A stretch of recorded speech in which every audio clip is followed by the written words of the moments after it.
Okay, we're back. We're in note 7 of Calc AB. It's related rates, which is really just implicit differentiation, where one of the variables never even appears, right? You have your x's and your y's, and they're both changing with respect to time. T never shows up as a variable in these things, which is kind of interesting. We're doing some geometric type problems, some problems that have a context that you need to set up. So let's see if we can do this. We have a car that is 4 miles from and approaching an intersection from the north. All right, this is gonna be another triangle problem. You can feel it. The second car is 1 mile east of the intersection, moving away from the intersection at 50 miles per hour. Yeah, we got this. All right, so what are we doing? Find the rate at which the distance between the cars is changing. So north, so I'm gonna do this, and then do this, and then I guess do this. Oof. It's amazing, just snaps into a line. All right, so what should we call these things? I'm gonna call this Y because it's vertical. I'm gonna call this X because it's horizontal. I'm gonna call this Z because it's like the hypotenuse, and that's just what I do.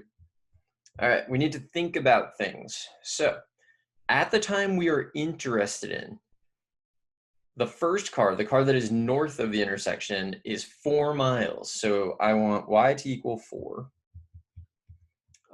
It is traveling toward the intersection, which means over time it will get closer to the intersection, which means that the rate of change of y is negative because the distance from the current position of the car to the intersection is getting smaller over time. So the rate of change must be negative.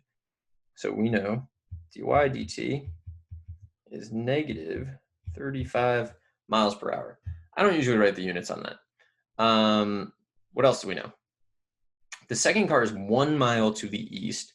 So x is going to be 1, and moving away from the intersection. So over time, the distance is going to get bigger, which means its rate of change must be positive. So dx dt is what? 50 miles per hour. Okay, find the rate at which, so we're going to try to find dz dt. So if you've done a couple of these problems, you'll notice immediately we don't know what z is at this instant yet. We will soon. So we're going to have to solve an extra little problem there, but I think that's fine. So what do we set up? It's a right triangle. We pretty much always set up the same thing, unless we're asked about angles, which hasn't happened yet, but will eventually, and that's why we need to know some right triangle trig. But with what we know, x squared plus y squared equals z squared. Okay, so this is where you get to the point. You do so many of these, I'm going to just take the derivative. So I'll be honest with you, I actually don't usually even write the 2's. I usually just write x dx dt plus y dy dt equals z dz dt because it happens just all the time. But, you know, the right thing to do, I actually skipped one step. I should have said ddt of the left side equals ddt of the right side. I skipped that. That's bad. Now I'm going to substitute in. So what are we substituting? I've been doing this highlighting thing, so I'm just going to like go with it. I need to sub for x, and I know that x is 1. I need to sub for dx dt, dx dt, and I know that that's going to be positive 50. I need to sub for y, and I know that y is going to be 4. It's really annoying that I decided not to highlight the 50. It's like I broke my pattern. Now we all have to live with that for the rest of the video. And then dy dt is going to be negative 35. All right, so we don't know what z is, but we kind of do know what z is because we know that x squared plus y squared is equal to z squared. So we know that 1 squared plus 4 squared is equal to z squared. So z is the square root of 17, which is not a number that you work with very often. So who knows what's happening here? I mean, it's like, who cares, right? We're just going to sub in anyway. So we have z, and we're going to replace z with this. So we're good. There's only one thing that we didn't highlight.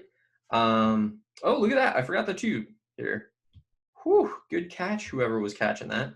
This should be 2z. You know what it is? I was telling that story while I did it about how I don't usually put in the 2's, and then I forgot to. So I shouldn't have told the story, and I should have done it right. But whatever, you know, can't win them all. All right, so let's do some substituting. So all the 2's are gone. We're going to cancel those out. x is equal to 1. I'm going to show it just so we can like backtrace in case something went wrong. Dx dt is 50. Y is 4. Dy dt is negative 35. And then z is radical 17. That's a 5. Radical 17. dz dt. Okay, so negative 35 times 4, that's negative 120, negative 140. Actually, I should have just done negative 70 times 2, which is like negative 140 and easier. And then plus 50. So I'm going to say dz dt. So dz, keep in mind what dz dt is, right? You have one car going toward the intersection, one going away, and we're finding the rate of change of the distance between them. So now I forgot what I said. Negative 140 plus 50 is negative 90. So I'm going to say negative 90 over radical 17 is dz dt. Does it make sense to me that that's getting smaller?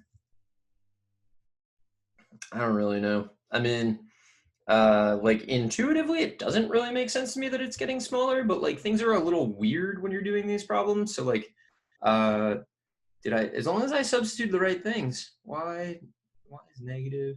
There's like a lot more of y than there is of x. So it's like at that exact moment, I guess it does make sense that you're getting closer. They're getting close together. The distance between them is closing. So okay. And then what are my units going to be? My units are going to be, I feel like this is one of those where like everyone who watches the video is going to be like, you messed up blank. And that's like the reason that it's not intuitive to me. But also, you do enough calculus problems and like volumes and rates of change, I don't know if you have an intuition for them. Like, it kind of makes sense that you would because you like live in the world, but you know, they might be stranger than you're used to. That's usually what happens to me. So this, I believe, is my answer. This is the answer I'm going to go with. I hope I didn't make a mistake. As I said, this doesn't feel super intuitive to me. Y squared, x squared plus y. Let's just think it through.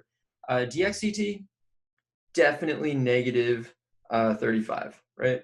So it's approaching from the north, negative 35, that's good. 1 mile east and going 50 miles per hour away, sure. Find the rate at which the distance between, I guess I could buy it, I guess. I don't know. I mean, like, if I wanted to spend an hour on this, I would make like a GeoGebra thing with different things and I would like model the rate of change.